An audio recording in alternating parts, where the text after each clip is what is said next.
Welcome back. It is March. It is time for our other opportunity.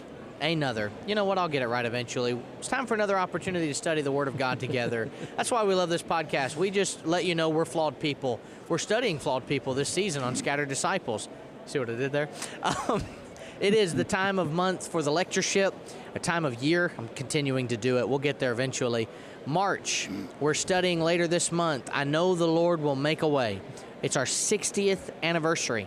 We're so excited for that. We hope that you'll make plans to attend and be there with us for a few days. Maybe come for the alumni dinner and have the opportunity to catch up with old friends and see new people that are all striving to serve God as best as we can.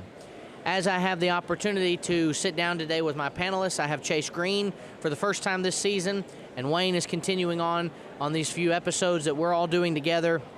We're studying today about James and John, more appropriately known as the Sons of Thunder, which, by the way, all-time greatest nickname no ever. Doubt. Like, can you imagine?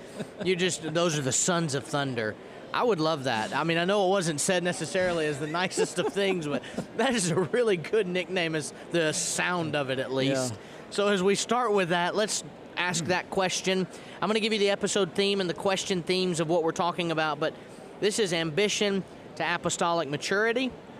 And then there's passion without humility that becomes a problem, but God transforms both. So, how did the nickname Sons of Thunder reflect their personalities? The first thing that you think about, these must have been really big personalities. I mean, these were guys that, Sons of Thunder, what does that, bring down thunder? They're going to, there's going to be a moment where they say, can we do this? Can we call down thunder? Can we call down fire from heaven? Can we bring the fire from heaven upon? You have these men who clearly, and a younger group of apostles than what we've been studying so far, probably. We've talked about Peter, but a group of younger brothers who together have the character of, maybe they were quick to fight, they were quick to jump on something. They were big enough personalities, though, that there was something also about them. But this just makes me think about Luke 9 says, when they had time for them to receive him, that, they're the ones. Let's call down power from God on heaven to bring down upon these people because they've rejected you. You want some people like this on your side, don't you? Who will stand behind you? So I see these individuals as, yes, big personalities, but also someone that you want backing you up. So I think Jesus sees something in these guys that obviously he can use. Maybe they're also they're bodyguards too. I don't know. I think that there might be something to their occupation.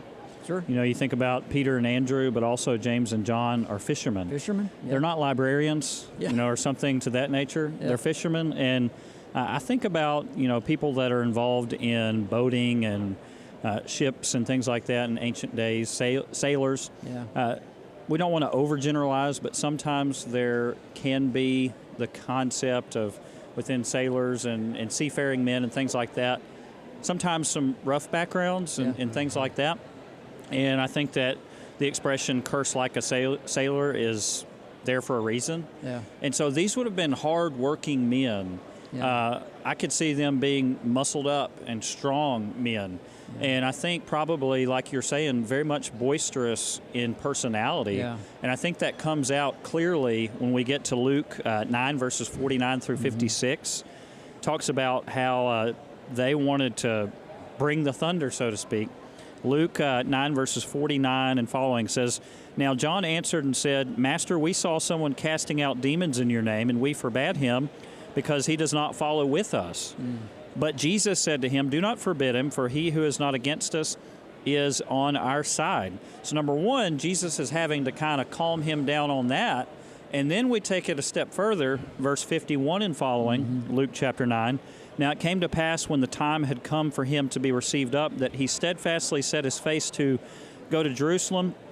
and sent messengers before his face. And as they went, they entered a village of the Samaritans to prepare for him. But they did not receive him because his face was set for the journey to Jerusalem.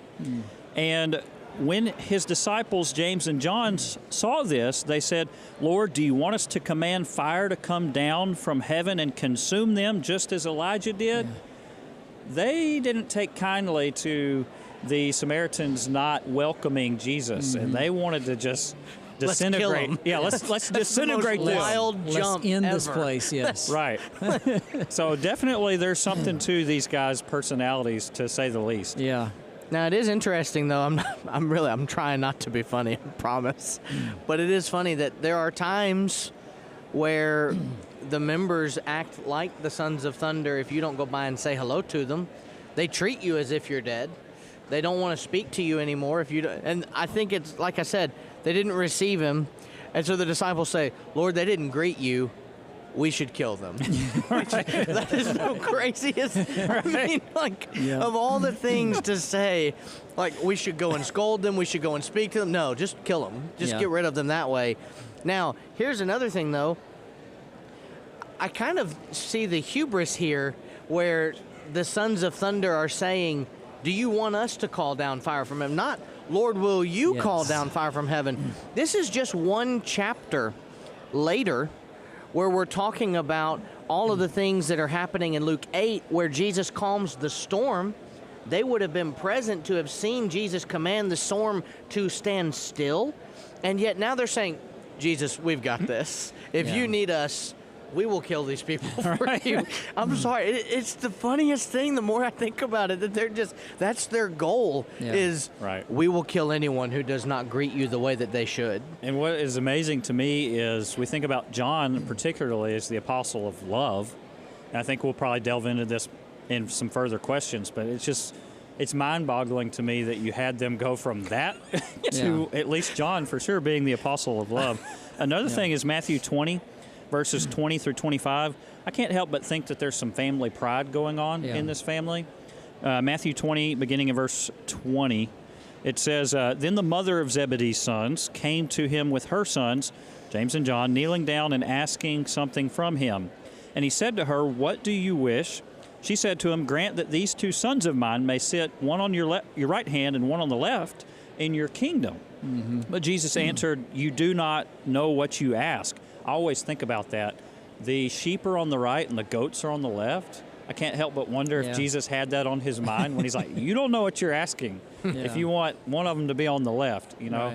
But I think there's some pride here within the family also. Yeah, and in, I think it's Mark's account, it just says that they come to him and say, you know, we ask that you grant us what we want. You know, and I'm paraphrasing, but was basically we want to be on the right and the left. And so, you know, the mother does it at one point, they do it at one point. So they've been trained to be this way, right? I mean, from mom, but it's clear, you know, this impulsive character that they have. This, you know, that we can do this. We can call down the fire from heaven. You know, well.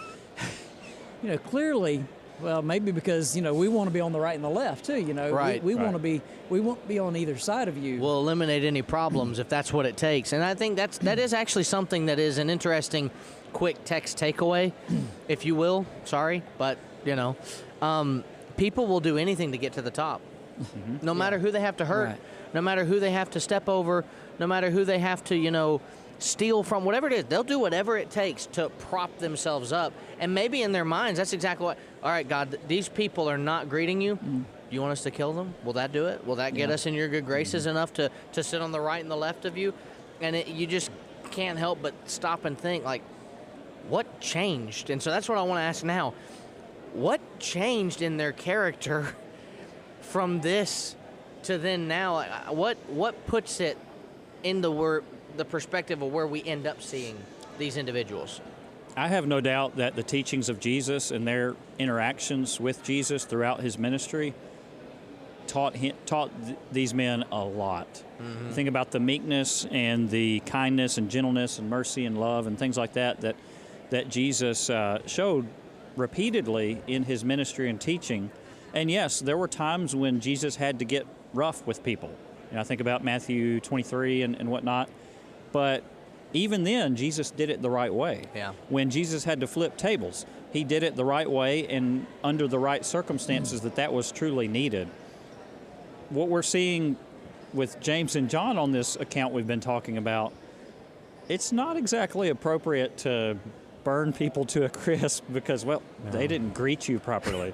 Yeah. And so again, I mean, it's comical to think about. Yeah. But I think that Jesus showing them by example how they should have interacted with other people would have been a tremendous part of how they progress and grow in these areas. And it surely helped when they saw Jesus pick up that ear and put it back on that soldier's head and reattach it. Because if there was ever a group of people or two people that were probably like, yes, this is the time, it's after Peter has missed, more than likely. You know, we know he wasn't really a skilled swordsman. He probably missed. He was probably aiming for the head and sliced upward and just got the ear instead. But if there were ever two people that if I could see their facial expressions, I think would have been looking for a weapon, it would have been the Sons of Thunder. And yet Jesus just calmly, it seems, grabs that ear, puts it back on that man's body, right where it goes as if it had never left, and then willingly walks to his death. And these same men who were there saying, they didn't greet you, should we kill them, are now watching a man say, they sinned against me, and I'm going to let them kill me. Yep. And that had to help some, too, I think, with their growth, like you're talking about, the interactions with Christ and recognizing this, oh, okay, Jesus is the most wronged person ever, and we can get over ourselves a little bit more. We know Revelation 1:9, John's now the apostle of love. Wayne, what do you want to say about their character and the change that happened with them? Well, I think you go from, that impulsive zeal that they had, the ambition for promotion, to sit at the right and left. Interesting note about the sitting at the right and the left. You think about that situation, you would have the first martyr and the last to die of those two brothers, which is kind of an interesting thought. I don't necessarily want to do anything with that, but I just throw that out there. Right. I just start thinking about being on the right and the left and their lot in life, if you will. But to go from that impulsive zeal, that ambition for promotion, that desire for prominence, having a strong attachment to Jesus, but all of those things, ultimately, you see a change to there's a courage, there's a faithfulness, there is an eventual humility in those men, spiritual insight. I love John's writings. I love the way that he wrote, and there is that love that you find in that over and over, and there is servant leadership qualities that are seen in those men later in their ministry. And so I think that transformation from a fiery, self-focused disciple to a servant leadership that is one of humility. Yep. And that's what it's all about, right? Yeah. Humility. Go ahead, Chase. I was just going to say, James, like you're saying, he gave up his life by the sword early in Acts. And then John, tradition says he was the only apostle that died a natural death. Probably the case. I mean, I think we need to be careful with tradition, but I think it's likely the case. And tradition says that when John was in his 90s or so, maybe close to 100 years old, that he would go around and teach all of the brethren, little children, let us love one another. Little children, let us love one another.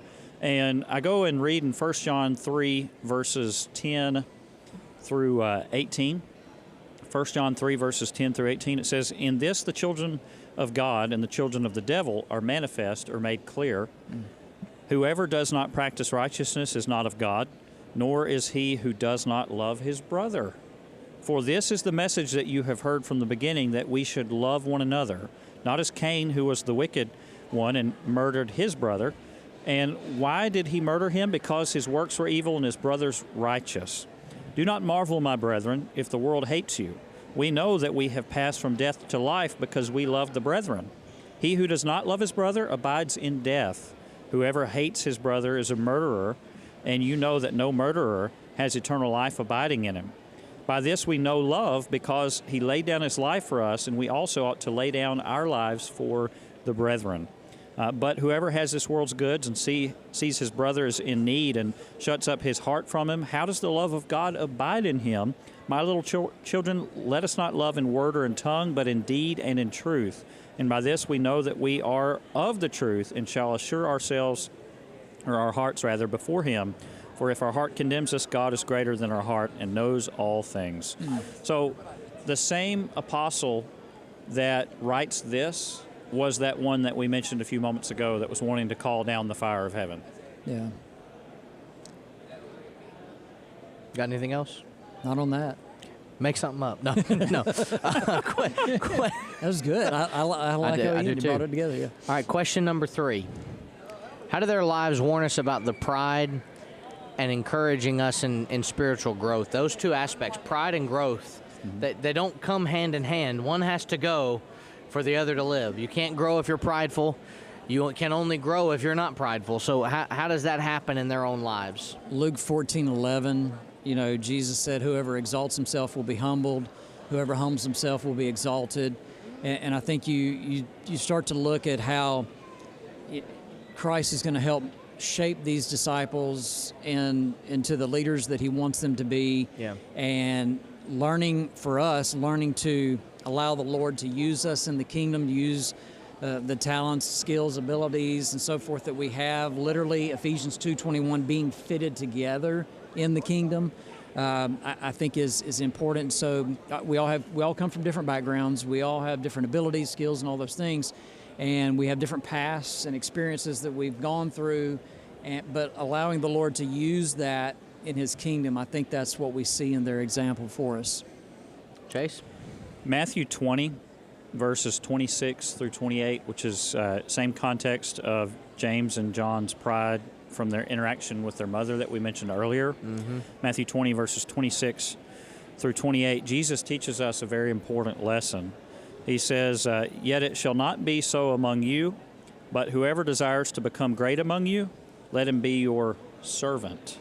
And whoever desires to be first among you, let him be your slave, just as the Son of Man did not come to be served, but to serve, and to give his life a ransom for many."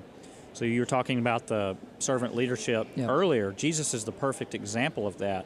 And he's telling them in that context, let my two sons sit on your left hand and your right hand. They needed to understand, no, it's not about that. It's about humbling ourselves, condescending to men of low estate, which another text in the Bible talks about, and serving other people, loving other people. And I believe wholeheartedly that as we notice the progression of James and John, they got that. They finally learned it. Sit at the right and left or at the foot of Jesus. What's better? Right. We know the answer to that, of course, but it is interesting that Jesus did the very thing for them that they were not willing to do for him, which was he got down by their feet. He washed them, John 13:12 through 17. Yeah. And I can't help but wonder, as we know this passage quite well, what was the facial expression when you watch the creator of the world, John 1:1 through 3. I mean, he helped sign off on everything. Without him was not anything made that was made, verse 3. Bend over to the ground and wash your feet. And then you sit there and have to be thinking, as their feet are washed, I asked to sit next to him, and I've never done this for him. I'm not worthy of that. I'm not capable of that. The kingdom does a lot in teaching humility.